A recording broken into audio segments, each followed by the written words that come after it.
Trump has completely reconstructed the U.S. presidency. The first week, he carpet bombed the country. At some point, the other team will have the ball. There's going to be huge collateral damage, and I can see some of it from, I think it's purely arithmetic that 40 years from now, the market's going to be right where it is right now. You guys have to get through the next big non-Bitcoin global downturn. The oligarchs run the United Nations. We know that they have a system. They think we're going to find out treasonous levels of shit going on in the White House. I am now confident that Kamala Harris was an MK Ultra product.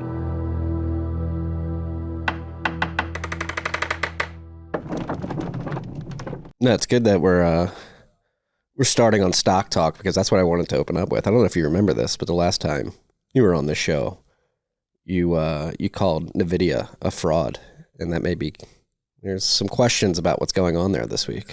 Well, so it turns out this DeepSeek, right? Mm-hmm. Which Fleckenstein calls Deep Six. I had gotten wind of it back in November. And so the Deep Six, and I tried to go through my notes to figure out, and I think what I thought was that China had a better chip.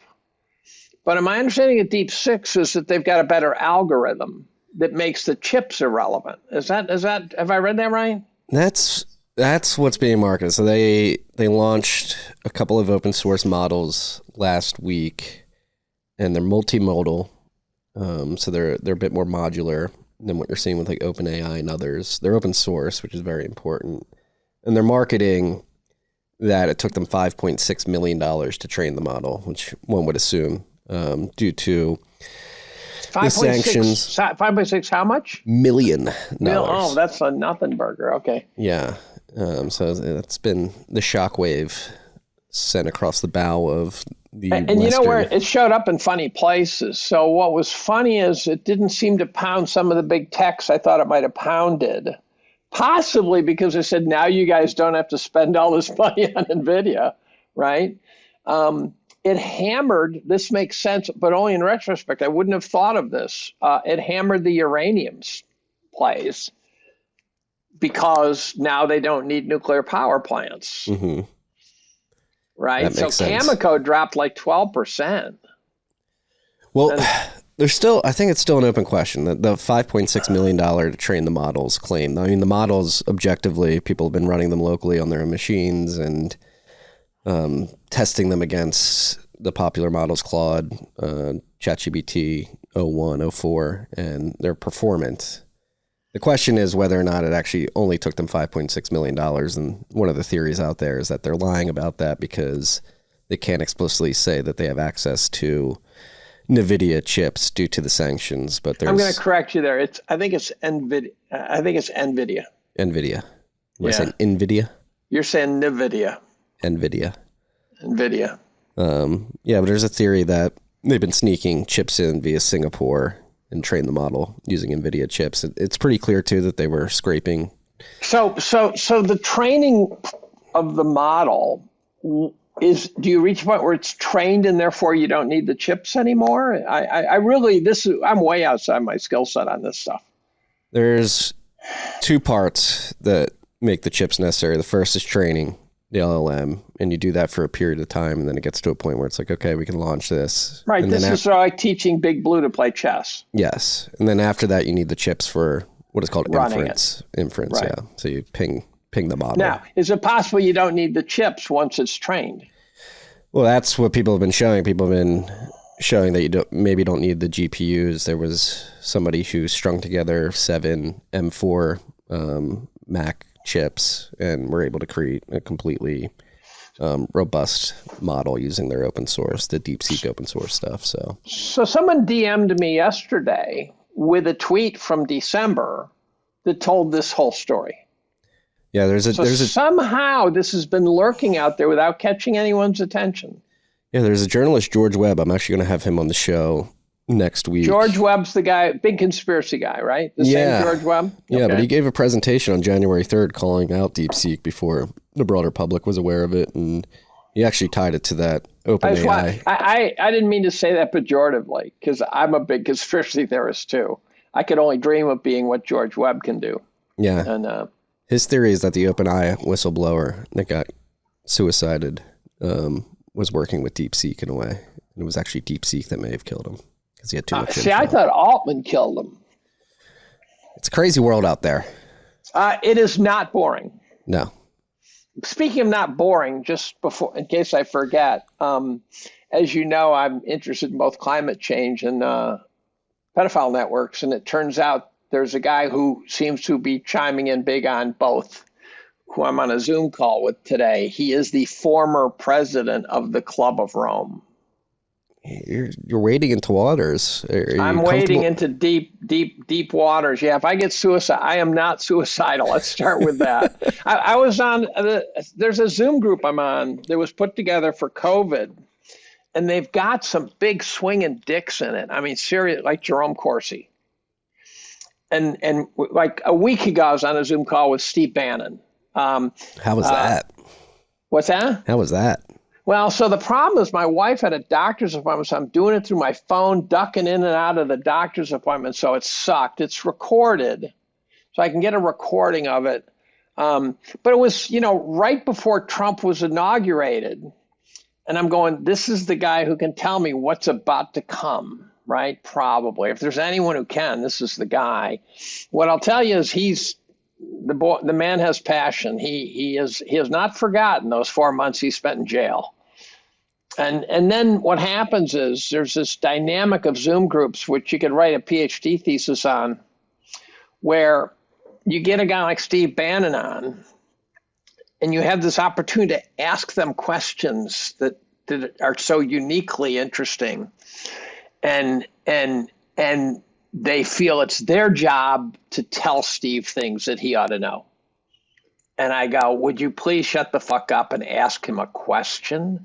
Because I want the information to flow from Steve to me, not from you to him. And it's really easy to happen. So I was on with Andrew Bridgen, the MP from Great Britain, and Jerome Corsi was there, and Bridgen has called out the pedophiles and said, I've taken data to MI5, MI6, no one, you name it, I've done it. But I listened to an interview he had done. He named no names. And so I tried to push him to name some names. And he did not want to name names. And I think the sense I got, it was subtle, but he didn't want to get whacked. Right? And so this Zoom group is really a very special group. And again, Corsi's really interesting because Corsi's like Alex Jones level. He knows everyone. He knows Trump. He knows them all. And he's deep into the dark recesses. Do you think we get any revelations on this topic, this administration? I know people who are wildly optimistic, including Matt Taibbi. Is he? Yes. If you just don't Tucker, I haven't watched that yet, but. Oh, you got to watch that. Oh, that's a good one. Because Taibbi, they don't answer questions. They ask the questions. They talk about all the things that they would like to know. They think we're going to find out treasonous levels of shit going on in the White House. Who is making the calls, and is this illegal, and things like that. They seem to think that this shit's coming out. Now, I've done deep diving on Diddy, and I'm not convinced now shit's coming out. The Diddy story keeps reducing to the occasional famous person who gets winged like Obama, right? And so you see, but guilt through association is a bad story. So you see Obama and Diddy, but they're two black guys who are famous, right? That's just not Oprah Winfrey with Diddy. That doesn't mean anything either. But what it really looks like is that Diddy ran an operation where they just had a bunch of orgies and a bunch of gay rappers taking a bunch of drugs. And there's the raping of Justin Bieber stories that keep coming up and stuff like that. And so there's some bad stuff, but I feel bad for Justin Bieber, but Justin Bieber getting raped by Pete Diddy, it doesn't get you anywhere. It doesn't tell you about how the world works, is what I'm always looking for, as we've talked about. But Andrew Bridgen and the former president of the Club of Rome and guys like that, they tell you how the world works. The former president of Club of Rome, here, I will read you something. This is, I knew I had some quotes from that boy, and I went through and fished them out, and hold on, this is, and so I got to ask him, did you say this? You know this problem, right? Here's one of his quotes: the oligarchs run the United Nations. We know that they have a pedophilia system, quote unquote. The second one is the UN can have a fantastic role, but it's not. The problem is that these oligarchs, all of them are related to the system of pedophilia. We know that there are more than 8 million children per year that disappear. They disappear without any information. You could imagine why asking him a few questions would be of interest. Well, isn't one of the theories that the Club of Rome is behind a lot of this? Well, the Club of Rome has got all the shadowy innuendo. Someone said it really well. They said, when you dig into this crap, and one could ask anyone who's not listened to our previous podcasts or hasn't listened to me or whatever, would say, what are you digging into? And the bottom line for me is I see things happening in the world that make no sense, zero sense. Why would you ever open the southern border? And the answer, like, oh, we need more Democratic voters. No, just cheat on the election. You don't need to open the southern border for that, right? That's just a dumb answer to me. And it seems to me that there are people making decisions that are so against any fundamental principles that we stand for that there's got to be a reason. There's got to be a gravitational pull. And I got on the thesis that, Epstein is the obvious case, but Epstein was a sophisticated spook, right? And so he wasn't going to be garish. His stuff you would never know about if it didn't occasionally pop out. But the darker stuff is where it really gets weird, where there's a victim who claims that she watched a senator be told, look, you're either going to bang this 5-year-old girl or we're going to kill these 3 children right in front of you. You make the call. And when she got pressed to name names, she said Bernie Sanders. And that kind of level of being compromised causes events in the world to be unexplainable. Yeah. And that's what I've been trying to get at for 2 goddamn years now. What's up, freaks? This is Nat you don't want to skip, because Fold has a great offer for you. Everyone knows about Fold, the app where you can earn the most Bitcoin rewards for everyday purchases. I did this yesterday. Me and my wife, we use Amazon to buy quite a few things. And instead of just putting our credit card into Amazon and buying there, I put my credit card into Fold and buy an Amazon gift card and upload it to Amazon. Why? Because I get the credit card points and then I get sats back. Yesterday, I bought a gift card. I made 10,181 sats, about $10.50 in Bitcoin. And it's the only way to do it. If you want to stack Bitcoin passively, make sure you're using Fold gift cards. Fold has a special deal. I mentioned it earlier. If you're not shopping with Fold gift cards, you're leaving sats on the table. New users that sign up to Fold are going to get 20,000 sats in a welcome bonus with their first gift card purchase. So don't leave sats on the table. Sign up now at foldapp.com/Marty. Get those 20,000 sats, freaks. Sup, freaks? This rip of TFTC was brought to you by our good friends at Bitkey. Bitkey makes Bitcoin easy to use and hard to lose. It is a hardware wallet that natively embeds into a 2 or 3 multi-sig. You have one key on the hardware wallet, one key on your mobile device, and Block stores a key in the cloud for you. This is an incredible hardware device for your friends and family, or maybe yourself, who have Bitcoin on exchanges and have for a long time, but haven't taken the step to self-custody because they're worried about the complications of setting up a private public key pair, securing that seed phrase, setting up a PIN, setting up a passphrase. Again, Bitkey makes it easy to use, hard to lose. It's the easiest 0 to 1 step, your first step to self-custody. If you have friends and family on the exchanges who haven't moved it off, tell them to pick up a Bitkey. Go to bitkey.world, use the key TFTC20 at checkout for 20% off your order. That's bitkey.world, code TFTC20. Do you feel like you're getting any closer? I saw you retweet it, I think Eric McKay earlier today, saying that the CEOs of the country saying nobody had access to Biden for 4 years. It was very clear that he was not doing anything. There were people behind him. I don't know if that was me retweeting that, but it sure is the theme of the Taibbi Carlson interview. And I mean, I think there's treasonous shit in there. I don't think, for example, I don't think they ever intended to run Biden for a second term. I think that was a ruse from day one. I think his job was to knock Trump out. And I've also been thinking, as you know, I have kind of a gag order on Israel-Palestine because, A, I don't want to get my head shot off on a campus in which you stick your head up, you prairie dog it at all, someone's going to shoot you. But I have made some statements like, for example, when Kamala was choosing a running mate, one theory is she had to find someone dumber than her, and Waltz was the only one. The other, they looked at Shapiro, and he's a very popular governor and stuff like that. His ties with Israel are profound. They're not just like Israel gave him a bunch of money and therefore he supports Israel. No, he tried to join the Israeli military, right? He has much stronger ties, which would possibly be okay, but I think the ticket was at risk of blowing up completely in a period where Israel's bombing the shit out of Gaza.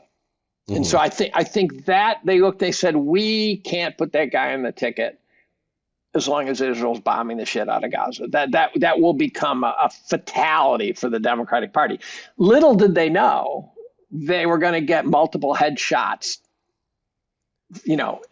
since Inauguration Day. I mean, truly, since the election and since Inauguration Day. Well, between the conversation when Kamala was taking over, I forget if the timeline's so compressed and fuzzy to me right now, but like the assassination attempts on Trump, too, like that obvious. They were so fucked up weird. Desperation. There was well, not just that, but the storyline is just dead wrong. I mean, I think what's the first guy's name? Come on, I wrote about it. I don't know his fucking name. Thomas, whatever. The young kid. I think he probably some MK Ultra product, right? And he did try to shoot Trump. I don't know why they didn't give him a scope. Let's start with that. Shit like that. But all sorts of things are wrong with the story, but I think it was an attempted assassination. The second one, I don't think was ever even an attempted assassination. Here's a little ditty for you that's really funny. So Ryan Ruth, his origin story is so fucking weird. You go, there's no way that's normal. It turns out, I was on a podcast the other day and I couldn't remember it. I said, who is Max Boot married to? Is it Victoria Nuland or something? They said, no, she's married to Kagan. I guess it was Luongo. And I said, okay, he's married to someone important. And it's this Chinese woman who turns out to be a spy. And it turns out that she was Ryan Ruth's first follower on Twitter. Huh. And he was over like recruiting people in Ukraine. He was too. In Ukraine. He thwarted a rapist years ago. He was filmed by one of the news agencies after a flood in Maui. He's supposedly dirt broke, but there's a Porsche in his driveway. He's married to a Victoria's Secret, not married to, dating a Victoria's Secret model who, by the way, we know where Victoria's Secret takes you, all the way up to Epstein. And so his origin story is so preposterous. And he supposedly camped out to get Trump, and there was no way to know that Trump was going to be at the golf course and stuff. The whole story is nuts. Yeah. Well, that and the first attempt, or if that was even an attempt, but this whole storyline leading up to the election. And then the Iranians, they claim the Iranians were after him. I go, that's a great cover story because then you can shoot him, blame the Iranians, and bomb the shit out of Iran. Yeah. That's a twofer. Well, two quote unquote failed attempts. One I think is very explicit. Bullets were flying. Second one, unclear exactly what happened, but it seems like that was a desperate attempt to basically really torpedo the election and get Trump out. And Biden didn't quit until they couldn't get Trump out. Yeah. So I really do think there was a plan A, B, C, and D, and the plans were failing serially. And so I guess that begs the question, what does that mean now? It seems like Trump is emboldened. A lot of people are saying the moves he's made the first 2 weeks in office are a product of the fact that they tried to kill him, and now he's just pure red eyes. Like, I'm going to mess this whole system up and gut it completely. Leroy Jordan. Yeah. Jenkins. Leroy Jenkins. I'm not sure how much you needed the assassination for him to go there, because they had already treated him so poorly for 8 straight years. So I think the Democratic Party has completely and utterly destroyed itself. So if they recognize that, they have a number of years to try to rebuild it, bring in new blood, get rid of the losers, which is quite a large number.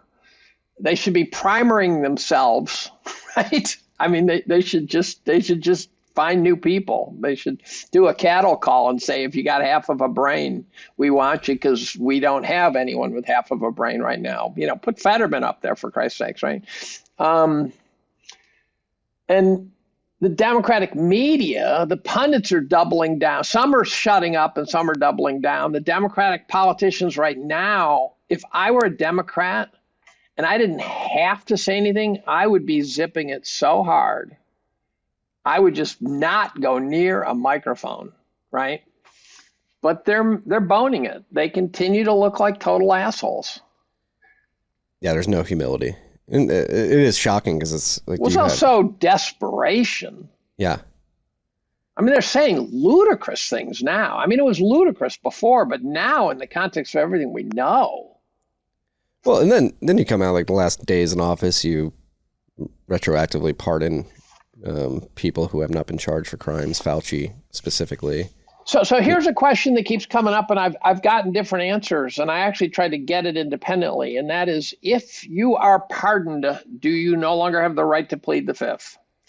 And I've seen smart guys say yes, but when I dug into it and I tried to find out using a little AI and shit to see if I could get through the weeds, I got the answer no, because you could be charged in the state court or something like that, and therefore you have the right to say, no, I'm not going to incriminate myself. Well, I guess the question before even getting to that is, like, can you be pardoned if you haven't been charged for anything? That to me is complete mystery hour. It strikes me as outlandish. And can they pardon people going forward for crimes not yet committed? Yeah. And I don't think you can do that. Well, then that's essentially what they did with Fauci, though. He hasn't committed any crimes, quote unquote. So no. But if he has, he committed them in the past, at least. Yeah. Right? Now, he could perjure himself and things like that. And then all of a sudden they got him. They get him in a perjury trap now. He's done, I think. I don't think he can pardon someone for crimes going forward. I don't think that's remotely possible. Yeah. Have you heard the theory, the rumor behind the scenes that the Ukraine-Russia ceasefire negotiations, part of that may be extraditing Fauci to Russia? I've heard that rumor, but, you know, one of the problems you have is that you get these leads back. And the best example I know is actually this trafficking narrative, where you always get a lead that's really provocative, but you are left at this point where you have to extrapolate over some chasm to actually draw a conclusion from it. And so you never get the QED moment where you say, we've got them. We've got the facts. Oprah is a pedophile or Oprah is not a pedophile. You just can't. You can never seem to get something that's so definitive. And so I would we hand over Fauci to Putin? That's what we'd have to do, right? Yeah, that's the rumor. Trump would do it. Of course, Trump seems to be turning on the vaccine finally after years of being stupid about it, in my opinion. He should have just said warp speed was a great idea, but those guys boned it. Yeah. Right? Yeah. It would have been trivial to say, look, I delegated. It turned out to be a bad delegation. He's got witnesses. Someone like Scott Alice, by the way, who was in that Zoom group I'm in. I mean, it was an elite Zoom group. He said, I asked him if Fauci and Birx were intentionally nefarious. And his answer, now he might have been positioning for a cabinet position or something, so I'm not positive that he was giving completely straight answers. But he said, what you cannot fathom is how stupid those two are. He says, unimaginably stupid. He said, you do not have to invoke a nefarious intent to explain their incredible stupidity. Yeah. I mean, The Real Anthony Fauci, the book, makes it pretty clear. Horrifying. Yeah. And then horrifying.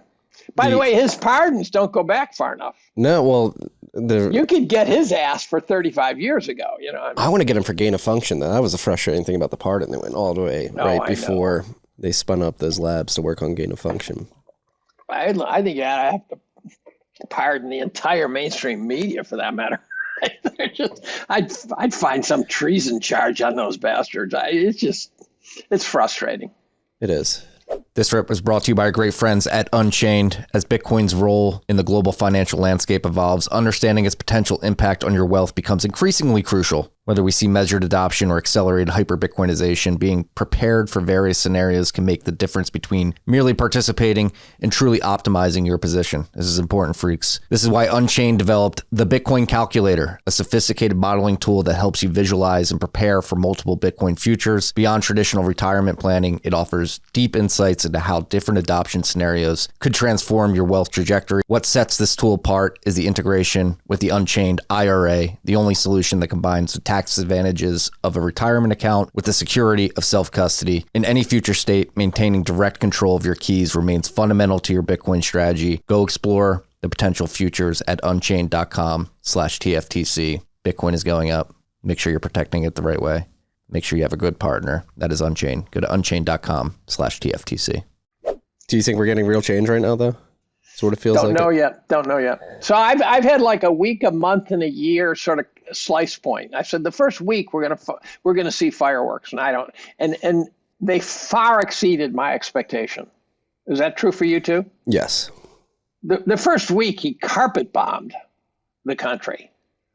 Blitzkrieg. I couldn't believe it. I could not. It was like reading Annie Jacobs's nuclear war book, right? I mean, he just launched. The first month, I said, well, really, and we got in the first week what I would have optimistically hoped for in the first month. We got in the first night what I optimistically would have thought the first day, the first week. I mean, everything is accelerated by a factor of 10, best I can tell. There's going to be huge collateral damage, and I can see some of it from the academic world. So, for example, for me to get a grant, I just wrapped up my program last summer, so it's not relevant. I terminated the grants and I'm done. But to get a grant, you have to send in a proposal and it goes through a study section. Well, they're all locked down. So my colleagues, I think it's possible there's a mechanism by which those who have, say, a 5-year grant, some program director can say, okay, I'm just going to tack a 6th year on. Mm-hmm. We don't need a study section for that. But if you're brand new and you don't have a grant, you have to go through a study section. And they don't exist right now. Now, I also heard this morning, and I thought it would be there, but I hadn't heard it yet. And that is that Trump intends to shut down the whole climate change bullshit. That would be great. Well, but there's going to be a lot of collateral damage because under the guise of climate change, where you say, okay, I'm studying material science and I'm an elite guy and whatever, and I'm doing good work, and I'm going to sell it as climate change. Because, you know, when I write a grant, I mean, I've collaborated with probably a dozen big cap pharmas. So I can legitimately say this is why my program is relevant. But if you've hung your legitimate program on the climate change narrative and say, well, that's where the bucks are. So I'm going to say, look, we're going to study this material science to to help climate change, you just lost your funding potentially. And so, as I've said, and I actually wrote this, I said, you may be the baby thrown out with the bathwater. You might be a good scientist, but here's where you're guilty. You are in a field filled with charlatans, and you refuse to clean it up yourselves. So if the climate scientists had said, no, that's bullshit. This is the story. It's legitimate. It's, we should be concerned about this, but not that. That's crap. If they had, but they all just shut up and took the money. They just took the money. And so now I have a funny feeling that there could be scientists who are deserving of funding who are going to get clobbered. Is that collateral damage that's worth it, do you think? Or I think it is worth it, because I don't think that, my view, we have to go through the valley of death before we get to the other side. Yeah. There's no way to avoid the valley of death, in my opinion. No, we got to take the harsh medicine, whether it's... Yeah, we're Gandalf. We're fighting the Balrog right now. Yeah, whether it's in this context, obviously the global financial system, markets, debt, I don't see a way out. I don't know if you caught up. We'll get back to the DeepSeek stuff, and it looks like China's just been waiting in the brush for the Trump admin to get in to begin. It looked well timed, didn't it? Well, yeah, they had 2 days before. You had Larry Ellison, Sam Altman, Massa. Ellison's presentation was horrifying. Yeah. Now, the problem is, and people really Ellison, I don't know if it was intentionally horrifying or what, but the Trump administration very quickly said, that's not our policy. Ellison speaking for himself. That came off as total Nazi bullshit. Yeah. We're going to have dedicated mRNA vaccines for individuals. It's complete dystopia. Well, not just that. For cancers that some blood test tells us you have. And we're sitting there going, dude, I'm already opposed to vaccines now. You don't have to keep selling it, right? There's no chance I will take another vaccine unless the system really cleans itself up well. By the way, have you heard the backstory of the polio vaccine that's surfacing? I don't know about the one that's surfacing now, but I know the DDT theory that was really DDT. Well, it's not DDT. No, it goes further back. So the polio vaccine, one of the claims is that it showed up at the very end of the polio pandemic, so it didn't really stop the pandemic, as so often is the case, it turns out. No, the backstory is that polio was first written about in 1797, but there was no evidence that anyone had detected paralysis with the polio virus until around 1897. And then paralysis started showing up. And it correlates both temporally, meaning time, and geographically with some super toxic pesticides, not DDT, worse than those, arsenic, lead, crap like that. And that you can actually see time-wise the paralysis shows up, and you can see regions where the spraying started, and that's where the paralysis started showing up. Now, do I believe this necessarily? Not yet, because it just got on my radar, but I'm going, holy shit. No, I'm in that camp that the polio vaccine came at the end. What really was causing it was the pesticides, DDT. Right. Once that stopped. Polio virus is real, I think. Oh, yeah. But they took a bunch of people in Africa, they studied it, and they took some tribe in Africa and they tested everyone. There's 3 strains of polio, supposedly. And they tested everyone, and they all had all 3 strains, and there was no paralysis anywhere. Well, it's similar to the HIV/AIDS AZT thing. Yes. Which correlation causation, and you sort of misdirect and claim it's a bigger problem than the causes are. And the correlation causation argument, it's irritating in both directions, but there's the guys who, it's like I dropped a brick in my foot and it hurts like shit. And they go, well, that's correlation, but not causation. I go, fuck that. Right. And it's like when Pierre Corey started giving people ivermectin, and after about 5 patients, sprung out of bed and went home the next day. He goes, I don't need a double-blind study of 100,000 people, right? Every time I did this, they went home. And my son, I saw it happen. He was sicker than shit one morning, and I said, take ivermectin, 5 a.m. I said, take 40 milligrams ivermectin, some azithromycin, some Tylenol, go to bed, call me when you wake up, because he was supposed to go to Costa Rica with my wife that fucking day. And at 5 a.m. he calls, and he sounds sick. And at 9 he calls, he says, Dad, it's gone. Holy shit. And that's what Corey and these guys were describing. They'd give it to him, and the people would want to go home the next day. They go, let me out of here. I'm done. And then they shut it down. So to me, that's mass murder. It's crimes against humanity. Find out the guys who knowingly did that and hang them all. I don't care if you were at the top. If you're a doctor who knowingly didn't give someone ivermectin. Now, I'm sensitive to the fact that someone said, put a gun to their head and said, you give them ivermectin, you're losing your job. And you can say, well, that's the Auschwitz guard. And I go, yeah, well, I'm sorry, but I got jabbed. I got jabbed because I was not willing to give up my job on a hunch. And I couldn't imagine sitting there with my wife 5 years later, which she says, oh, let's pay for all the grandchildren's college, and say, well, we really don't have the cash flow for that because I had a hunch and the vaccine that I didn't like saved the world. So I said, fuck it. So I waited for people. And the evidence was no one was dying from it, which was wrong. They hid that. I read the Pfizer papers. Oh, I don't wish that on anybody. But I read them, and Pfizer knew everything. They knew everything.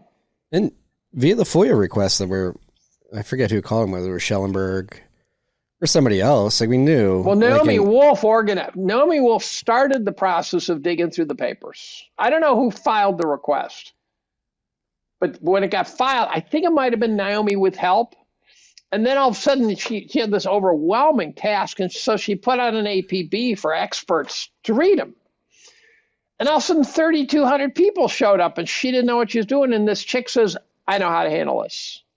Just step aside, Naomi. I'll take it from here. And she was like this organizer person. And she organized the whole fucking campaign like Patton. And so 3,200 doctors and scientists went through Pfizer's clinical trials. And they knew everything. They knew all the paralysis. They knew all the deaths. They knew all the heart attacks, the miscarriages, massive miscarriage counts. We may have sterilized a population. I would love for someone who is an OBGYN to tell me the stats in their own personal office. There's a woman who did an interview where she said there's 5 of them in their office. They said, we're seeing so many fertility problems. We're seeing so many miscarriages. We're seeing so many stillbirths now. And they're still happening. That's the problem.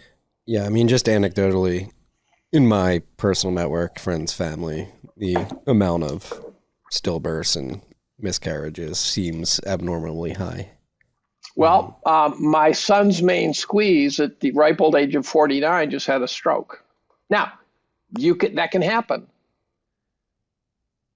But no one would blame me for saying, I wonder, right? My research associate, her husband got his 3rd jab, was in the ER that night with all sorts of fucked up heart problems and died of a heart attack 3 months later.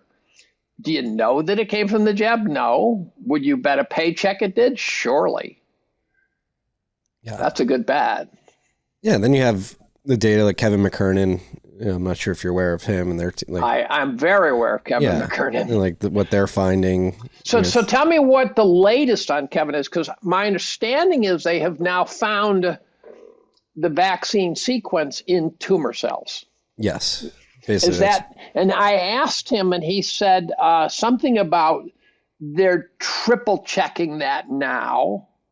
So when I last was in communication with him about it, it sounded like they just wanted to dot the I's and cross the T's before they jam spears through people's eye sockets. Yeah.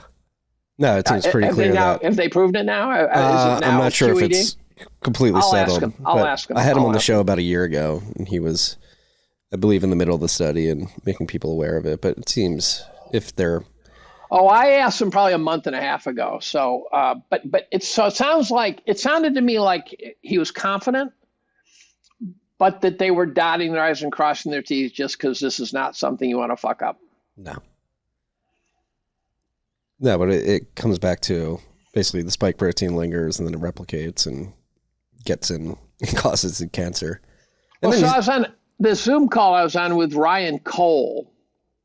Again, the Zoom group was amazing. And the Zoom call was over and we were all just sitting around chatting, maybe a half a dozen of us. And I didn't know it. Ryan had a vaccine injury. He said he can go a couple hours and then he has to take a nap. I mean, he had a problem himself. And I said to him, I said, Ryan, and Ryan's one of these really scholarly fucks. He's the most impressive of all the anti-vaxxers, in my opinion. I said, Ryan, what are the odds that the vaccine got into our DNA, which means, therefore, that now we are basically all suffering autoimmune problems? I, by the way, have itching all over my body. It could be I'm getting old, but it also could be there's some low-level thing that's causing me to itch. You just don't know. There's no way to know. So name it. So I say, Ryan, what's the odds that it got into our DNA by some reverse transcription mechanism, which could even be, if you wanted to make an effective vaccine and want to crank a lot of spike protein, you'd put a reverse transcriptase in the vaccine. So you say, we'll just inject it. It'll reverse transcribe into the cells the body will produce for the rest of time, right? And it turns out that if that's true, then there's a thing called IgG4, which is basically, they call it an antibody, but I think it's a misnomer because what it actually does, it shuts down the immune response. And so it's like if you take snake venom and you inject yourself with small amounts, you become no longer responsive to snake bites, which is how you not die when you're a snake handler, right? That's IgG4 preventing your immune system from hyperreacting. And the first jab, nothing. The second jab, you get a little tiny flicker of IgG4. And then the third jab, boom, goes up 100-fold. And that means that you are now susceptible to infection by COVID because your system won't fight it. Yeah, well, it basically will say it won't recognize it, essentially. It just says this is no longer a foreign entity. Yeah. And Pfizer knew all this. And they had this catchphrase that drove me nuts. They kept saying in their report, so they collect some data on something, including on babies and shit. And I'm going, it was never clear from the Pfizer papers whether whether vaccinating babies was intentional or in the noise of an uncontrolled release of the vaccine. But they would say there are no new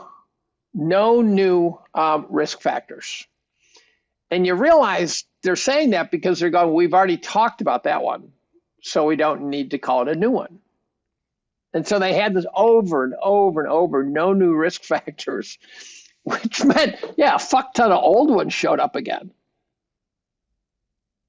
So I think the vaccine killed more people than the disease. I think I'm not sure if I'd bet a huge sum of money, a life-changing sum of money, but it sure is I'd comfortably bet a paycheck just to get the damn answer.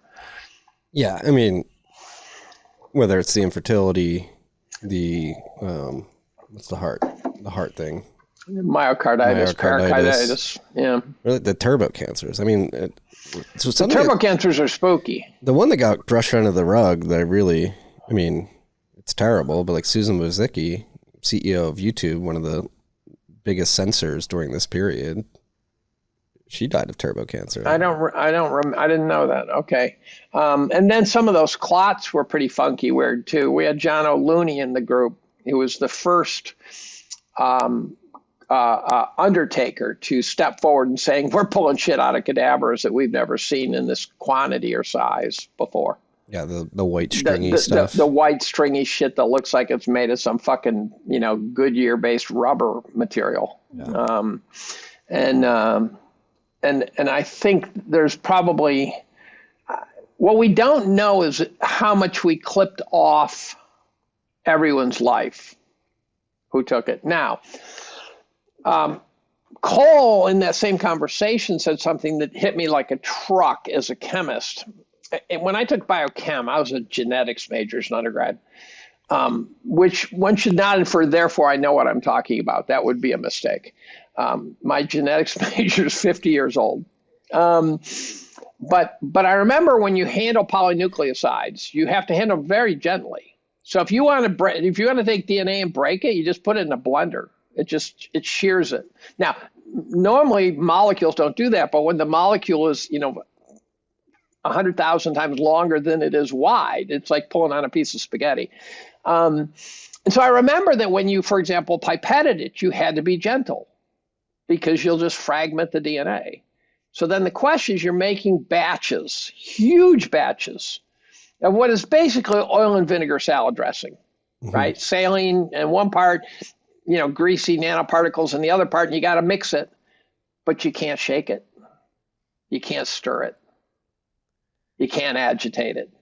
Or if you do, you're ending up with a bunch of fragmented bullshit. And then I realized that the batch dependence could very well be where the samples came from in this big vat.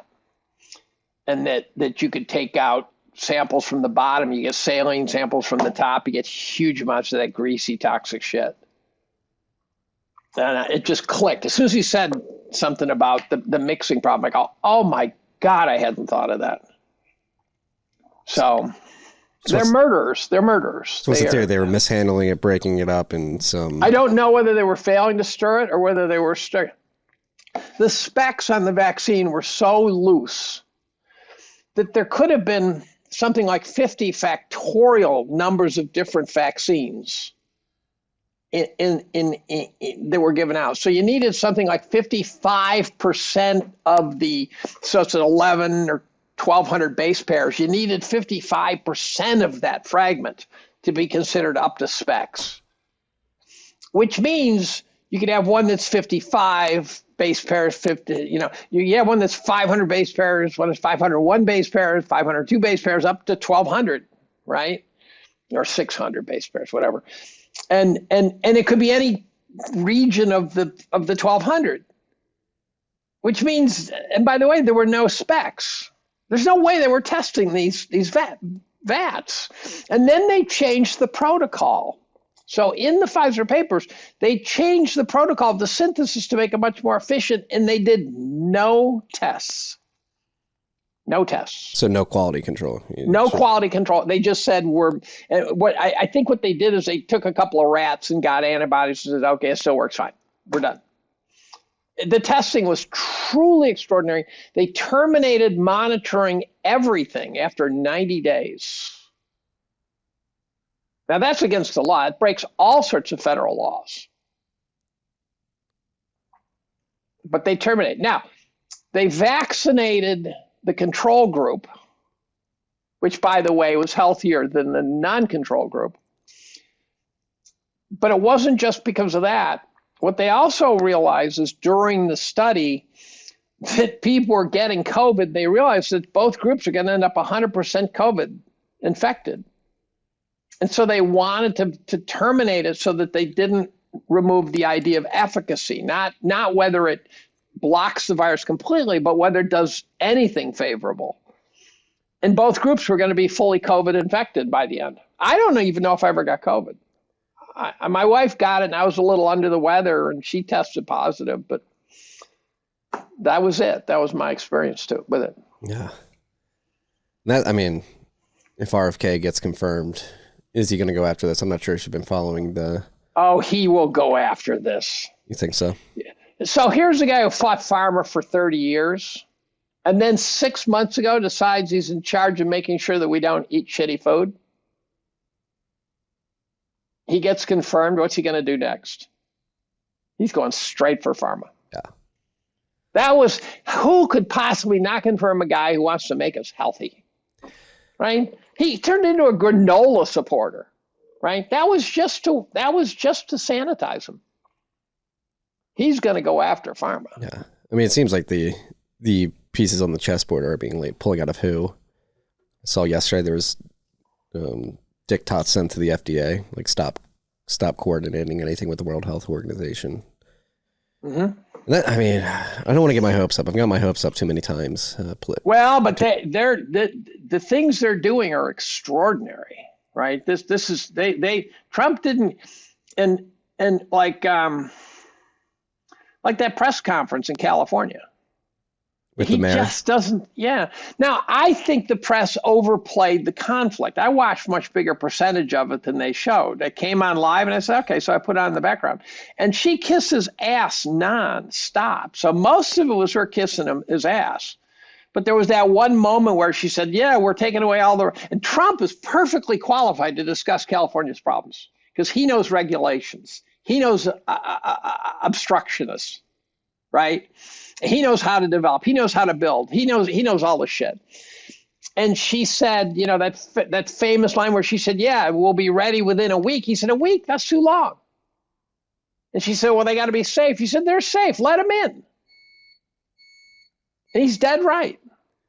Let them go the fuck into their house now. Let's get the dumpsters in there now. And his no guff approach is really working. And I have lefty friends who are very reluctantly showing some optimism. Yeah, I mean, whether it's LA or look at what's happening in North Carolina, they're finally getting dump trucks out there. Oh, I pray they vaporize FEMA, and I think he's going to. I think once he figures out that FEMA is a complete disaster, and you hear someone say, I had dinner with a woman who runs, I don't know if she runs, she works for, it was an interesting dinner because the husband was a lawyer who knows all about Chevron deference and shit like that. The wife, I'm sitting next to her at dinner, and she says, she tells me she works for a not-for-profit that organizes, that serves as an umbrella to 600 not-for-profits that are in charge of disaster recovery. So these are 600 organizations who say, look, we got to get down there with blue tarps and cover those houses, that sort of thing, and get food and get water and get whatever. And I said to her, I said, I guess I probably shouldn't mention FEMA then. And the F-bomb started flying like crazy. And she basically said FEMA is a DEI nightmare, that the hierarchy within FEMA is insanity. They have this hierarchy and you don't break the hierarchy. And she says you walk in the facility and literally the chairs are hierarchically lined up. From bottom of the food chain to top. And she says, we train our people to spot FEMA people to stay away from them. And I said, are there good people there? She said, no, there are no good people there because they can't stand it. Now, my wife had personal interaction with FEMA when Hurricane Irene hit the North Country. It was supposed to hit New York. Everyone got excited. And then it went around and went to Vermont and northern New York. And she helped run a help center. And people were literally walking out of the mountains with, all muddy and haven't eaten anything for 3 days and shit like that. And she said, FEMA showed up 2 weeks later, put up a banner, took photos, literally put one Band-Aid on one worker, and then left. So FEMA should be vaporized to the stuff. Just burned to the ground, LA style. FEMA. I mean, $29 billion right there. During Helene in Florida, the one video I saw was, I think it was in the Keys or somewhere. In that area, the locals and private companies are coming in with dumpsters and putting stuff in the back of their trucks, and FEMA came in and said, stop, take it out of your truck. Pop told me a story about that in one of our podcasts. He told a story about some guy who was threatened that he'd be arrested if he took his helicopter and got help. He said, fuck you, and left. Yeah. And took the helicopter and went and got help, but it got all weird. He had to save the guy's son. He dropped off food and water, but he couldn't bring the guy. And he said, I can't go back there. So I'm going to drop your son over here and then I'll come back and get you. But no, the FEMA guys should just be beaten with a stick. I mean, they're just, they think they're good people. That's the funny thing. I think they believe they're doing good, but they're not. They're lefties with, nose rings and purple hair. And yeah, I mean, you had the one press conference too, where they were explicitly saying, we're going to help people, minorities before if we see We're going to prioritize minorities. Don't help Trump people. Don't help Trump people. That was the other thing. So fuck you, right? Eat shit and die. That it's very simple. People died because of you. Now you should die. Yeah. I have no patience left. We're the other thing that this election did is to cause everyone to drop their guard. And so now you can use words like retard again. There's just this whole sense of, you say, I'm not putting up with it again. We got our guy in the White House. He's shown us how to go. And so now the left has no clue how to bully us. And they're getting bullied mercilessly. Everybody's simply laughing. It's like, that's right. And they're trying to do what they were doing before, and I'm going, you guys need to do a mea culpa.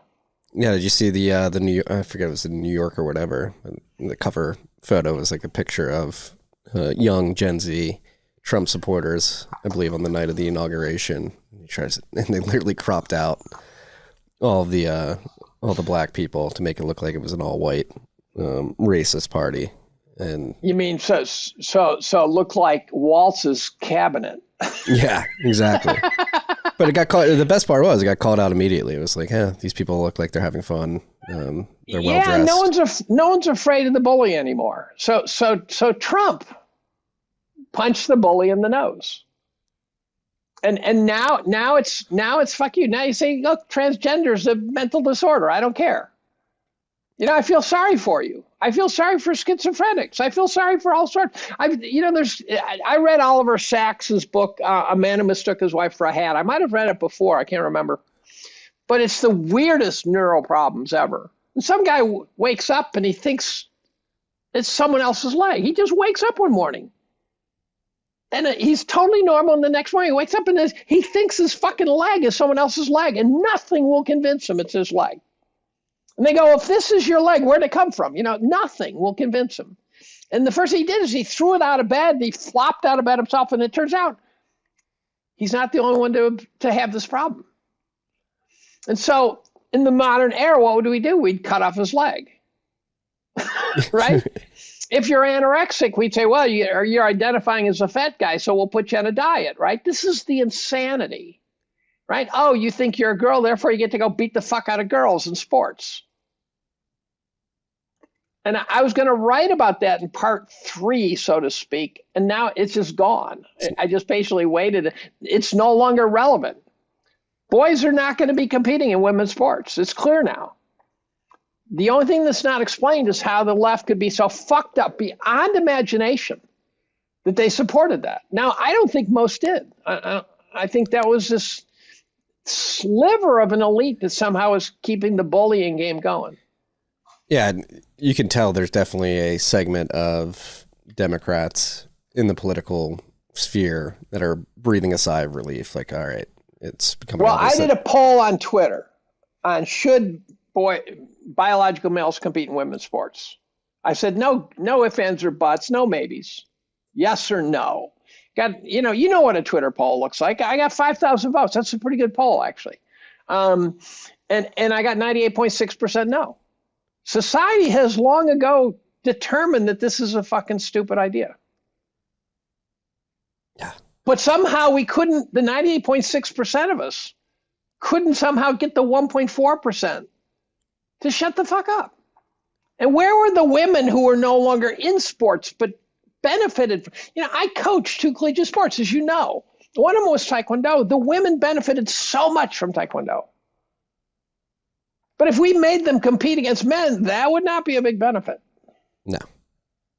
That would destroy the sport completely, utterly. Now, I posted a tweet the other day. Yesterday, actually. I wanted to explain this. I wrote, I was not thrilled by the J.D. Vance placement on the ticket. Parenthetically, it was because of his Peter Thiel, Eric Schmidt ties, right? But I didn't say that. And I said, I was not thrilled by J.D. Vance placement on the ticket. By the election, it was clear I was wrong. It is now clear I was profoundly wrong. I was going to bring that up. Why did you have this change of mind? Well, first of all, in the debate, it was clear that he was the guy to destroy bad ideas. And then you watch him handle Margaret Brennan and these guys. It's like the left trying to go at Ben Shapiro or something, right? He eviscerates him. Margaret Brennan could not put a glove on him, and she looked like she might have looked so bad, she might have gotten herself fired by that interview. I don't care, Margaret. I don't want these people in my country. I know. He destroyed her every step of the way in her facial expression. She might have gotten fired because of that interview. She might have already been headed for the door, but that interview might have pushed her over the edge. And so that's why I posted that. Now, I still worry about the Peter Thiel, Eric Schmidt connection, but I'm willing to give him a lot of slack if he can do shit like that. Now, the bizarre thing is, this tells you something about the psyche of people on Twitter. 45,000 likes. Now, you know Twitter. You don't get 45,000 likes. No. Every day. In fact, that's my record, I think. I had a 36er once, and I don't even remember what it was, but 45,000, and it's still growing. And I scanned comments, and it seemed to be the mentality was supporters, people who totally agreed with the idea of I didn't like them and now I do, and people who love the fact that I confess that I got it dead fucking wrong. Now, it's not exactly a mea culpa, right? That's not a big that was one of my, late some night, put it out there for the 50 people who actually see the fucking tweet sort of thing. And then it's like, all of a sudden the shark stepped on the Lego, right? And but I would not have predicted that. I just thought I was just doing my usual, I have a thought, maybe I should put it on Twitter, right? Yeah, just a dumb idea, right? It's like a comedy club. I try out a new joke.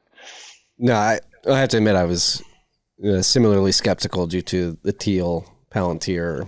And I still am, actually. I still am. Yeah. Well, I think that's one thing people have to be vigilant about during this administration. It seems like Palantir's buddying up, and the southern border needs to be secured, but I do worry that they're pushing for Palantir, Anduril to go down there, and they're slowly beginning to seed the narrative with digital ID. I know. I absolutely agree. Is that a Bitcoin counter behind you or something? What is it? Yeah, block clock. Okay. I agree. I think those guys are all psychopaths. I'm actually pretty close with Gates's second in command, the guy behind Gates, the guy behind Ballmer, a guy named Steve Sinofsky. And I would love to ask Steve about Gates. Ballmer or Sinofsky? Sinofsky. He was president of Microsoft Windows, right?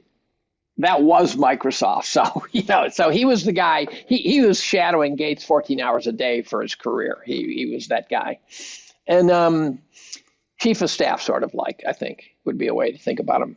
But I can't because his wife works for the Gates Foundation. And I go, okay, I'm not going there. And if somehow Steve gets wind of this, I'd love to have you tell me, but I don't want to ask. The really ridiculous thing is that I am the only person in contact with him from Cornell. Here's the number 3 of Microsoft. And his only contact with Cornell is me. I'm going, you guys in the development office are blowing this one. You know that, right? A thin thread of a connection. Cornell's most infamous whack job is their connection to the number 3 at Microsoft, number 2 at Microsoft after Gates left. And then he left. I think he realized Ballmer wasn't going anywhere, and he said, fuck it, I'm out. That's my guess. Well, I haven't asked him. Yeah, and I see Microsoft very close with OpenAI and NVIDIA. It's well, Microsoft. So here's a question: is this DeepSeek? Did the pin just hit a bubble? I think potentially is the right answer. I think what needs to be hopefully, maybe, whatever. What needs to be determined, everybody's freaking. I've been talking to a lot of people behind the scenes over the last 4 days about it, and mixed reviews. And I think what needs to be determined is whether or not it truly cost them $5.6 million to train these models. If that is the case, the pin could have just hit the bubble. But it would be similar to... Well, but the bubble I'm talking about is the bigger bubble, the asset bubble. Oh, yeah. I mean, NVIDIA is holding up the stock market to a certain extent. All the NVIDIA users and all the, the whole vibe of NVIDIA, right? It is the Nifty 50. It is the... Well, there's two ways. Like if it really costs $5.6 million, that's going to destroy a lot of capital that's already been allocated. And maybe it didn't cost them $5.6 million, but it becomes apparent that they got access to NVIDIA chips while China is sanctioned. Then NVIDIA could get in some shit from the government, which could perturb their business operations. And well, also there's the whole problem. I guess this is what we probably talked about, but they've been vendor financing with like 35 shell companies and stuff. Yeah. That's the other big question that needs to be answered. Like, how much of this is Enron like? Yeah, and I don't think the whole story. I don't think it's Enron. I think Enron to the core was fucked up, and then Global Crossing was doing that. So a lot of bankrupt companies, their final blow off top was vendor financed. And Jensen has a nasty record of shenanigans in his past, and so he reminds me of the guy. He not only looks like, but he reminds me of the guy who ran Archegos. Right, that worked really well. And so, but once the market started winding, they go emergent, and so the original pin does not have to be. It's like the best analogy is it's this gigantic Jenga tower. It doesn't really matter which piece you pulled out. Yep. And they might have just pulled out this big 2x4 size piece out of the Jenga tower. Yeah, we'll see. I mean, I was looking at the chart earlier. It's had some corrections like this on the way up to where it was last Friday. Yeah, but the corrections have not been. So today it's trying to rally.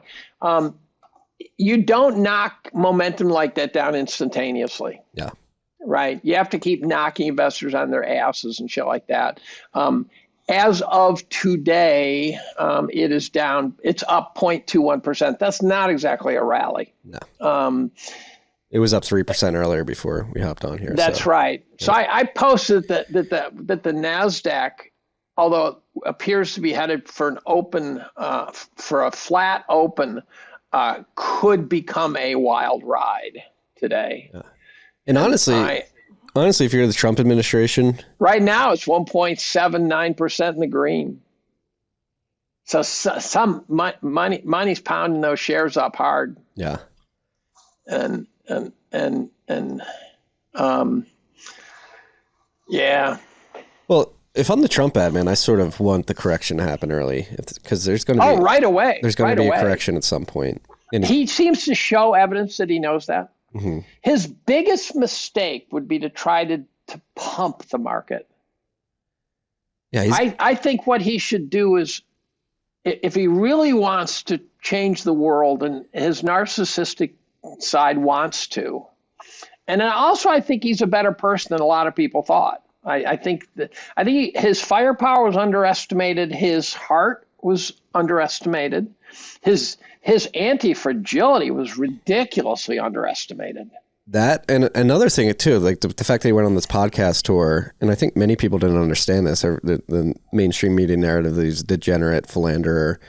But it became clear he's never smoked, drank, done drugs, and he's like a straight edge guy. And I think many people were unaware of that and sort of showed another side of him on these podcasts. And the other thing that over the last 8 years, slowly but surely, stories of the person for which, with no fanfare, Trump came to their rescue when he didn't have to. And he didn't get any press for it. The person just said, look, I was down and out, and the only guy to help me was Donald Trump. And so these stories started surfacing, and I don't think it was just a PR campaign. Yeah, NVIDIA has had a nice rally today. NVIDIA, yeah, it's had a nice rally going from a bottom of 19.3 up to up to 19.6. So it's trying to get legs, but the markets don't correct quickly. My model. I think we're going to have. I think it's purely arithmetic that 40 years from now the market's going to be right where it is right now. I really believe it's arithmetic. It doesn't require assumption about GDP going south or anything. It's just when you are 200% overvalued, that represents 200% growth pulled forward over 45 years at 2.5% a year growth. Yeah. It takes 45 years to block and tackle your way out of that overvaluation. No, again, going back to this should happen. They should let the market correct quick and fast because there's a window of time where it's like, hey, this was Biden's fault, previous administration. That's right. That's exactly right. If you hold on to it for 6 months, a year, it becomes harder to justify it in that way. And then, it seems like with Scott Bessent in place, particularly, he has a wartime Treasury Secretary who's been thinking about Bretton Woods 2.0 or whatever, maybe 3.0. I don't know which Bretton Woods we're on yet. My opinion of Bessent is not strong. I must admit he's the most uninspired speaker I think I've ever heard. Right? He doesn't, I don't sit there and go, wow, that's impressive. But I must admit, I sure as fuck didn't like Nuking, so. Steve Munchin Butts? Yeah. Yeah. I haven't heard that one. Yeah, that's his nickname on this show. Oh, he did not like Bitcoin. So what's Trump doing with Bitcoin? Because the guy is, as someone said, take him seriously, not literally. And so you got to be very careful about when he says X, that he actually is teeing himself up to do Y. And usually, like when he was saying, let's take over Greenland, let's take over Canada, stuff like that. Now, these stories, there's some merit to them. But they also achieved the goal of getting us to stop talking about his appointments. So it was potentially a great smoke screen. And it might even be a bipartisan smoke screen. I have this theory that we said, look, you guys are going to have to push these through or we're going to crush you. But we'll cover for you by creating a lot of chaos. And while you are getting your ass kicked because our appointments are going through, we'll be talking about Greenland. We'll be talking about Putin. We won't make you suffer. That wouldn't surprise me. Right. He cut a deal saying, look, we're going to get these appointments. Now, I even think, for example, when J.D. Vance had to be a tiebreaker on Hegseth, I believe the whole thing was orchestrated that way. I think that was the coronation of J.D. Vance. And I don't think that the people from the Republican Party who voted no would have voted no if it meant the appointment didn't go through. Yeah, so sort of like, we'll make this one look close, so it seems like you're putting up somewhat of a fight. That's right. And, we'll throw McConnell under the bus because he's such a douchebag. And he's completely losing his mind. Can't even speak. Yeah, he's almost out of here. And oftentimes they'll say, okay, this person's not going to get primaried or unelected no matter what. Let them vote no. They're bulletproof. Yeah. And so I think the tiebreaker, totally preordained. That wouldn't shock me. No, that's Trump. Yeah. Right, that's Trump. The art of the deal. Did you notice in his California press conference, did you notice his hat? No. It said MAGA. It was black. You ever seen him wear a black MAGA hat? Elon that was like the big thing. Elon was the one who made that one popular, right? During the campaign. Wow, look at this black MAGA hat. Elon designed that himself. Well, what's really important, though, is it's not red. Yeah. Which means Trump's saying this is not about red versus blue. Mm-hmm. That's a savvy move. The subliminal message is, I'm no longer MAGA red. I'm just MAGA. Yeah, red was my vehicle to get here. Right. To be able to fix these problems. He's an extraordinary guy. As Tucker said, he's the most extraordinary individual he's ever met. Although I might be confusing him with Alex Jones, whose stock has gone way up too, I should add. Right? He's getting in shape. Jacked Alex Jones is... He looks Ozempic-y to me. I don't know. The Ozempic story is going to turn out to be a nightmare, I predict. Oh, you just had one famous singer come out and say she got osteoporosis from taking it, and warning all of her fans. I don't think you invade the system that way. And by the way, giving Ozempic to a fat fuck of a little kid without changing his personal habits, what you're doing is you're taking what the geneticists would call phenotype, the outward appearance. You're changing the appearance without changing the health. That's saying, look, if you're skinny, you're healthy. If you're fat, you're not. It's like, no, you're not healthy because you got fat, because you ate like shit and you're not exercising, right? That's what makes you fucking unhealthy. When it comes to Ozempic, I just left side the bell curve it. There's no such thing as a free lunch. That's exactly right. It's like, so I said to Brett Weinstein in a DM, I said that's gonna be a fucking disaster and they're gonna have to pull it. And he said, I agree, only with half of what you say, they're not gonna pull it. They still haven't. And I go, oh fuck. They still haven't pulled the jabs. So, well, here's one for you. Here's a historical point. Thalidomide, which was not a hard one to spot, right? When the kids come out doing this, there's a subtle. That's like, oh, that's not like autism. That's a big one. So thalidomide, which transformed organic chemistry, it turns out. Because they had to find better ways to make drugs after that. It was released in 1959. It had generated enough signal to be detected in 1961, which you go 9 months later, a couple of fuck ups, all of a sudden we're going, wait a minute, we're getting flippers out of these women. What's going on, right? So 1961, the signal shows up. They pulled it in 1969. That's a long time to watch the flippered kids coming out of the birth canal. Yeah, full decade. Yeah. And there's a lot, again, it comes back to money too. There's a ton of money behind Ozempic, Wegovy. Oh yeah. But I believe, Ozempic eyes, the POW look. Yeah. The Ozempic face, you get the droopy. Well, that's because it causes muscle atrophy. So we're going to have Ozempic heart attacks. In my write-up, it cost $1,200. I showed a picture of this wallet. I said, you're going to have Ozempic wallet. So, yeah, Ozempic's going to be a truly disastrous chapter, I think. I think it's going to be. Well, then you have a lot of the health influencers really pushing this peptide, GLP, whatever it's called. They're really putting the narrative behind them. These are good for you. I've talked to somebody about Ozempic, Mounjaro, Wegovy, and talking about like Ozempic face and the fact that it's paralyzing people's stomach. And is it something that needs to be how can that possibly be good? Yeah. And the response I got was, yes, it's not good, but they're just giving them too much of these peptides or the GLP-1s, whatever they're called. And that's like saying the vaccine actually doesn't stop it, but it makes it less harmful. And I go, yeah, you're rewriting your plot now. Yeah. Cheryl Atkinson's book, Follow the Science, is a very good book in case you want one.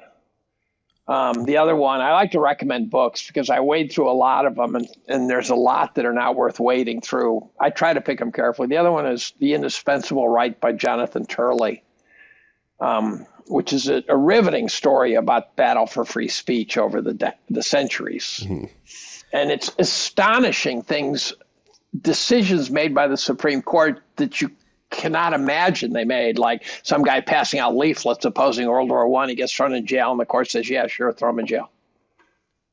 It's like, what? Have we won the battle for free speech? I guess that's the question. He says it oscillates. Yeah. He says during dangerous times, free speech gets stepped down, and during good times, it relaxes. He said, now, here's the problem. In his interviews he does, and he hasn't done like a book tour, in my opinion. I haven't noticed book tour flavor. But in the interviews he's done since the book was released, he sounds pessimistic. He says, I'm not sure. Now, post-inauguration, he might be going, oh, I have changed my opinion on that, right? How could you not be optimistic? Now, here's what scares me about the election. This is something to be worried about. Trump has completely reconstructed the U.S. presidency, right? The executive order abuse is something that we have to be worried about. And so At some point, the other team will have the ball. And when 200 executive orders are coming out of Newsom, I'm going to be on suicide watch. Yeah. And so I don't think it's a great precedent. I think it was potentially required, but now without great risk. Yeah, I mean, this is Pandora's box that Obama opened. And I've been talking about it on my other show. We've been talking about it for 7 years, back during Trump's first presidency, where it's like, yeah, we all like the outcomes of the executive orders, but the mechanism itself is going to be abused. And we've just seen there's no way to create stability across the decades, especially if you're ping-ponging between red and blue. And then the question is, how does this all dovetail with, and I can't make a good connection yet, with the Chevron deference case that basically said that the administrative state can't do shit just because the law is ambiguous. And that dinner I had with the FEMA lady, her husband knew about that, and he didn't mention much in the talk he gave. He mentioned it in passing. I said, "Why?" I said, "That's the most important Supreme Court decision in my lifetime. Why did you brush past it?" And he says, "We're watching. We're waiting and watching." So in theory, all the regulations, all the way up through the IRS and all sorts, are potentially unconstitutional. And we won't. What's he watching for? People to sue these agencies? Well, he's watching to see how this decision plays out. Yeah, it's going to start. Things are going to start working through the courts, and I believe this. I don't even know what to call it. Chevron deference, I call it, but I never know whether they're referring to the case in '84 where they gave the authoritarian state power, or whether the Chevron deference refers to the modern case. I don't even know. I wrote about it. I forget. But basically, in theory, it neutered a vast percentage of the administrative state. Yeah, that's been forgotten. Not forgotten. My understanding is just like what it's going to take to show the validity and veracity of that ruling is one of these agencies. It's going to take years because it takes a while for anything to go through any court. Yeah. One of these agencies is going to have to ding somebody with a fine or something, or prevent them from doing something. They're going to sue, win, and then it's going to be obvious. Just don't do this. So one of my students went to Harvard Law School after getting his PhD. You want to talk about writing yourself a personal paycheck? Get a PhD in organic chemistry and go to Harvard Law School. He was a summer intern while in law school, and he'd make $50,000-$60,000 in the summer. And he says that Citizens United is viewed within the halls of power at Harvard to be the worst decision made. The idea that money is free speech, because it opened the gates to huge amounts. They could find a way to reverse it. I read a couple books on the Bill of Rights, and they do reverse decisions, but that one should be reversed, in my opinion, in some way.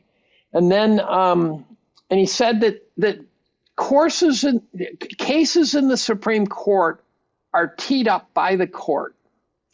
So there'll be a case presented to them, like someone did something to some gay guy. And the Supreme Court will not take it, but they'll say, this is what the case is missing. And it's something like where if we decide on this, it's going to be sort of an unclean decision. So he said, for example, the guys who were who denied making a gay wedding cake for the gay couple. In Indiana or wherever.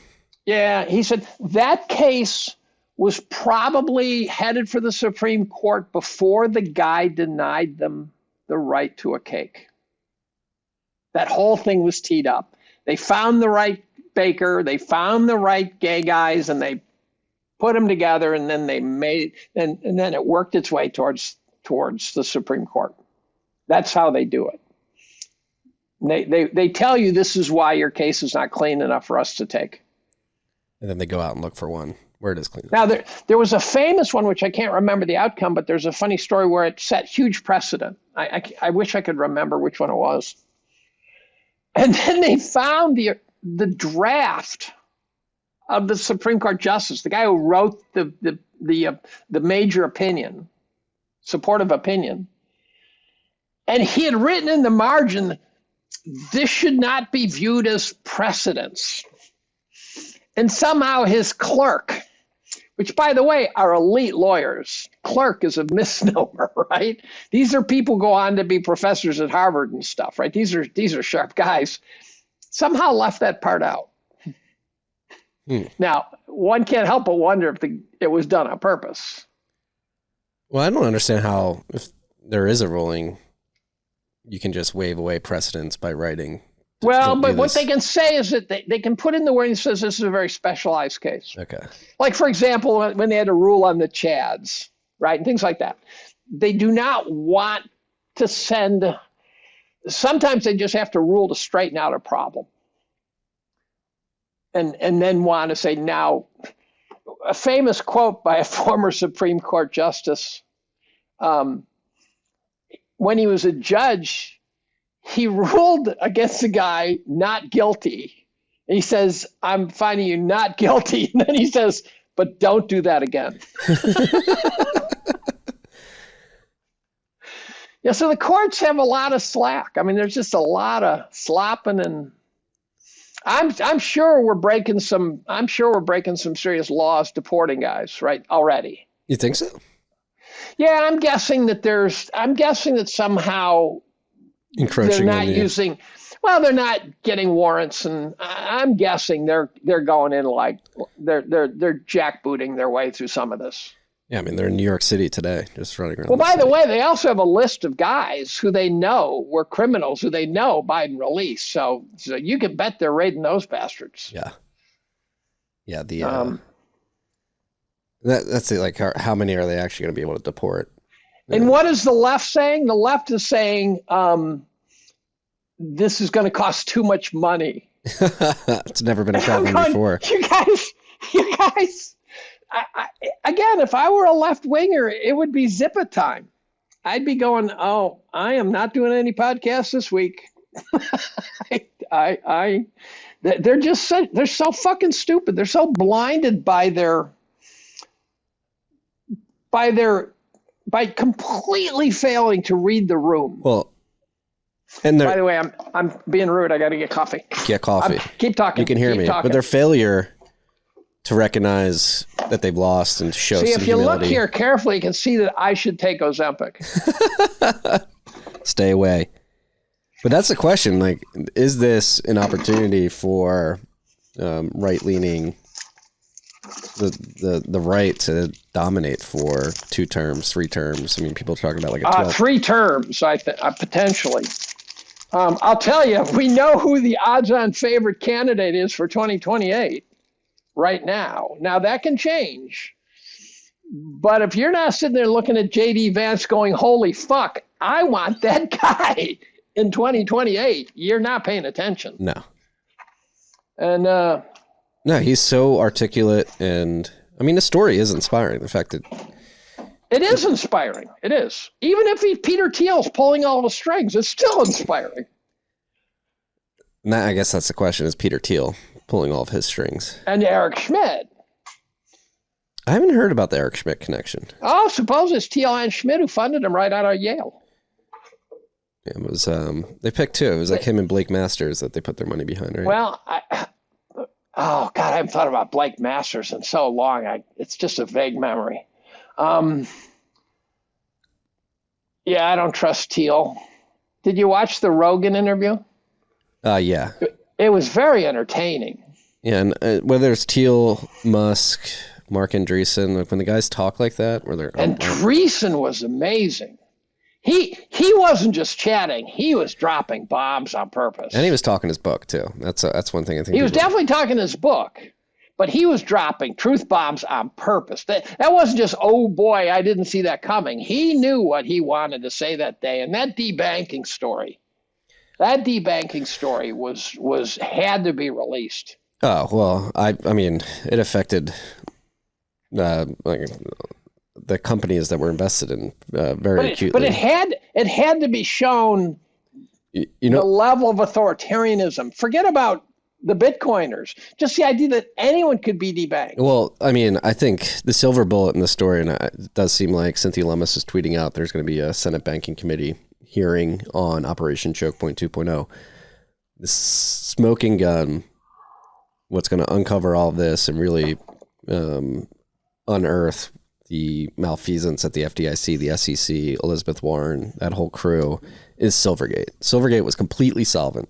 They returned every deposit that was ever put in that bank. They structured their balance sheet in a way where they had an immense amount of short-term. That was one of the three that went down all in rapid fire? Yeah, so Silvergate was first. Was that just a takedown then? It was that a takedown. It was a takedown. Oh, see, I wondered how they stopped the cascade. You're describing something where it was just a mug. They took on a multi-billion-dollar bank run and were facilitating it, getting all the money back to depositors, and the FDIC just decided to take them into receivership. Well, I remember when Jamie Dimon said your deposits are safe with us, and I go, there's nothing more reckless than saying that. Yeah. That struck me as so odd that I couldn't fathom why the hell he would say that. Yeah.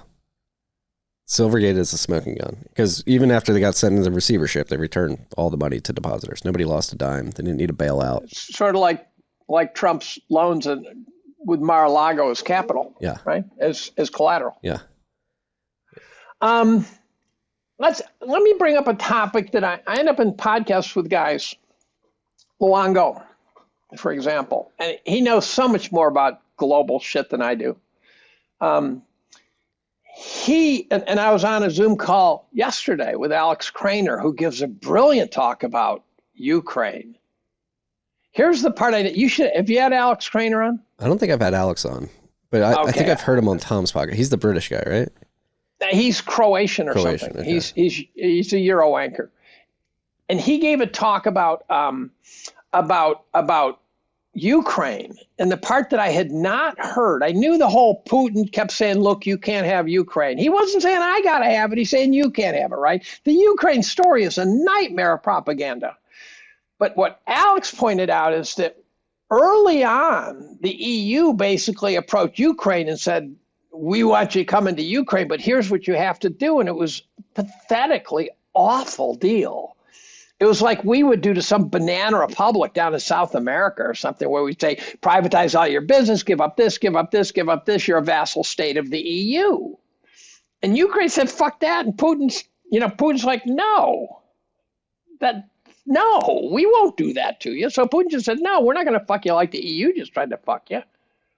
And then, Victoria Nuland and et al., the douchebags of the century, started arming the Azov Nazis and shit like that. And so in any event, I was heading somewhere with that fucking thing.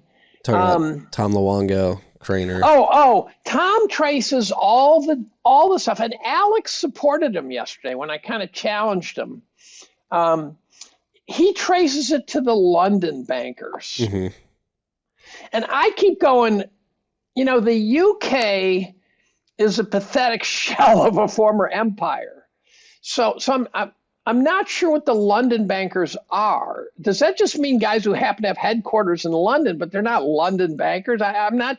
Do you know this story? And can you explain this to me? I've been having ongoing conversations with Tom for years on the subject. He thinks it's like MI6, royal family. I don't know if the royal family's involved, but he thinks like intelligence. In between having sex with children, those guys. Yeah.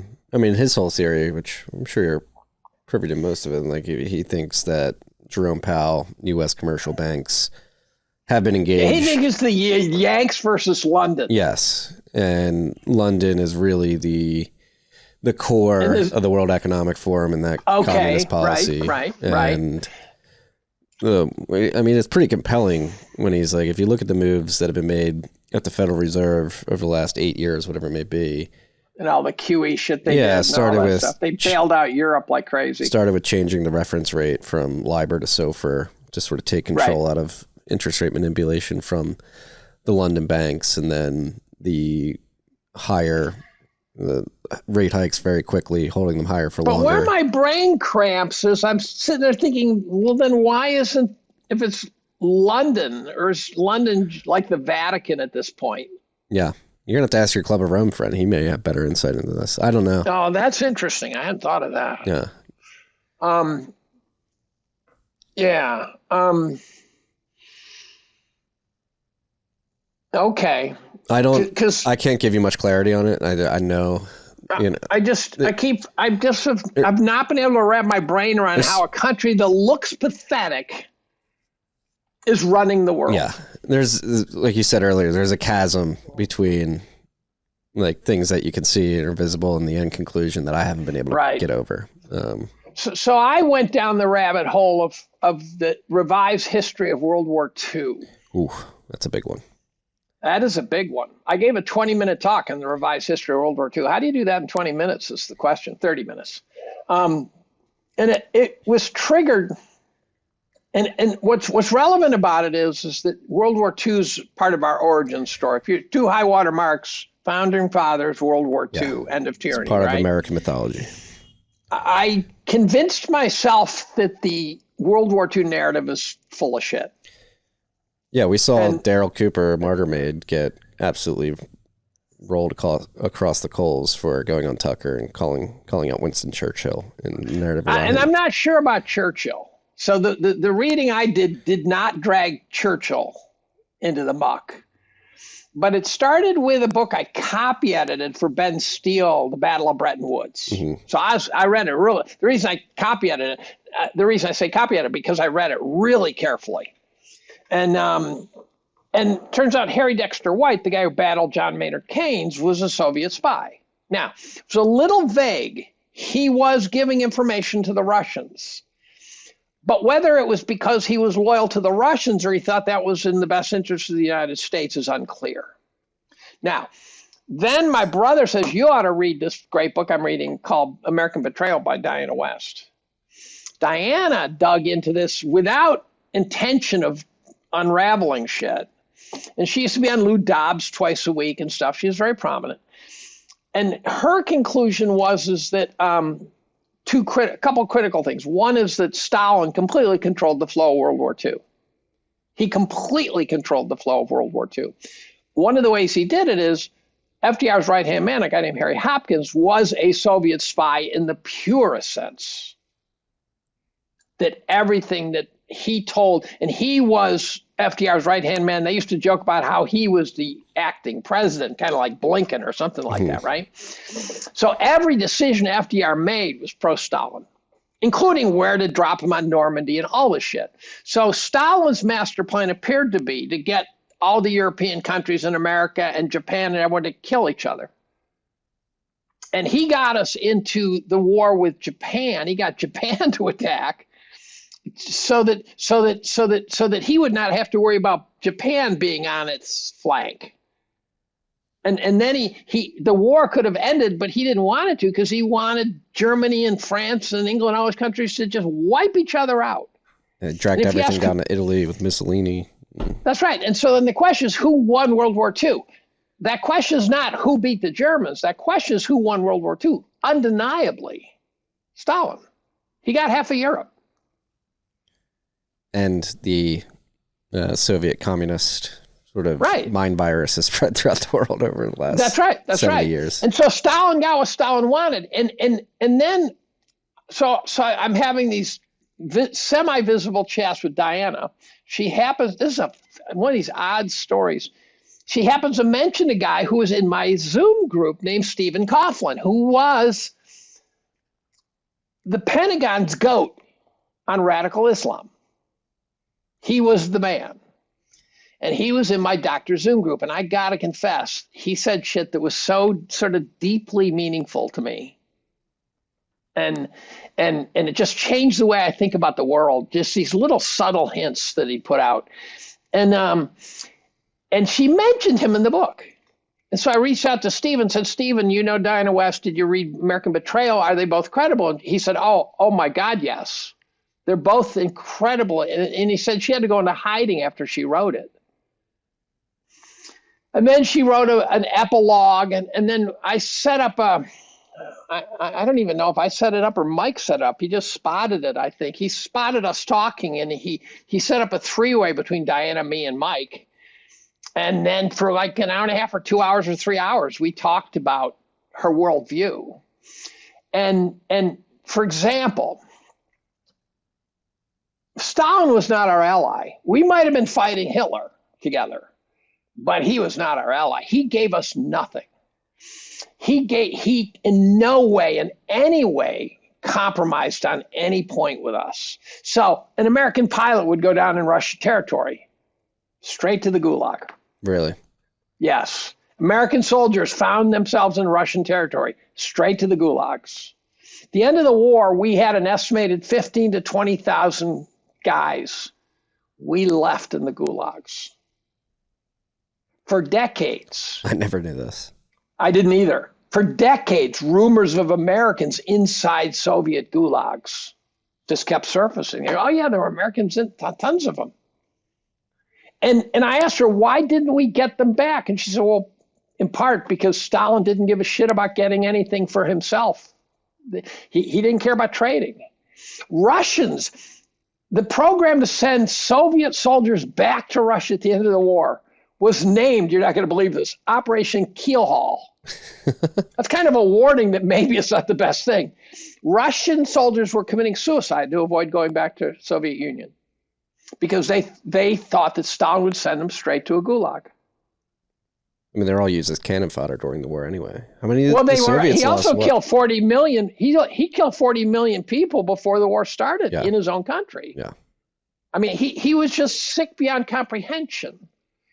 And he knew about Pearl Harbor. We knew about Pearl Harbor. We knew to the day when Pearl Harbor was going to get attacked. I chased that down. Turns out I chased FDR down. FDR was such a psychopath. He was not just a lefty with big government on his brain. Every penny he spent during the Great Depression was to buy votes. If you weren't on his team, you didn't get any money. And all the shit he did we know the shit he did during the Depression didn't help. But it was all just grift. It was Biden levels of grift on huge scale. His right-hand man, Morgenthau, got to the end and said, we've taken on huge debt. We've got nothing to show for it. Yeah. And the vestiges of those policies still live on to this day. Well, every time someone wants to do big government shit, they cite FDR. Yeah. FDR was a compulsive, psychopathic liar. His inner circle was constantly covering for the fact that he'd say shit and then he'd say, well, fuck you. I don't care. Yeah. And so FDR really was arguably by far, and this is not about his left-right politics. He was just the worst president. Although Biden's given him a good run for the money. Well, Biden wasn't really the president, right? That's true too. So in any event, so I'm having these chats with Diana, and a guy named Sean McMeekin reaches out and says, and I didn't notice, I had gotten emails from him years earlier. He says, now you have to read Stalin's War. Who wrote that? Sean McMeekin. Now that's an even bigger book, and it tells the same story. You know, we gave the Brits the Lend-Lease program, right? So the first hint that our, best friends, helping them in every way we can, came out of Ben Steele's book, Battle of Bretton Woods, where he pointed out that we bent Britain over and fucked them like dogs in the Lend-Lease program. The deals we cut fucked them like dogs.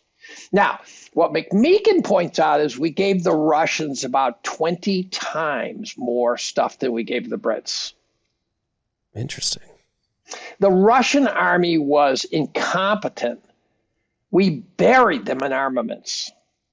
We sent millions of tons of armaments. The war's over. We kept sending them shit, which basically funded their superpower status after the war. And the problem is, so Diana had to go into hiding, essentially. One of the there's one guy, I mentioned her in the podcast about the Soviet archives, which always troubled me. And she said, well, that's a fiction. I go, it had to be because they probably had 1 billion pages. No one went through the 1 billion pages, right? And then I also realized, I said, that's because the Soviet leaders were still alive and they didn't want them open. And the Americans, who were the focus of the archives, they didn't want them opened. And so they just got buttoned down. Now, one guy named Bukowski got in with there in the early 90s with this revolutionary technique of having a hand scanner. Sounds like an iPhone, doesn't it? And he got some information, but it was just trivial amounts. But he was the best source of that. And then I find a book report about Diana's book from Bukowski saying it's a brilliant book. I go, oh, wow, that's a plot thickener. So in any case, that was a chapter I wrote about. It was really the message being there is no narrative that you can take at face value ever. No. The world's a grand stage. And that's where, for example, which again, I have largely a gag order on Israel, Gaza. The reason I do is because I don't have any mechanism to understand what's going on in Israel, Gaza. There's just no way for me to know. What I do know is that if you think you understand what happened on October 7th, you're delusional. I'm sure shit happened, but if you think you know what happened, you're out of your mind. Yeah, very odd. Very odd. The most secure border in the world. And yeah. That chick, have you interviewed Efrickson? I haven't interviewed her, but I've met her before. She's big in the Bitcoin scene. She's awesome. Well, you should interview her. Yeah. She's got ovaries the size of cantaloupes. Yeah, she's awesome. Yeah, I've told her a couple times. I said, "You're a heroic figure for no other reason, just the guts that she has." Yeah. And why is Whitney Webb drawing fire? People think she's. If you.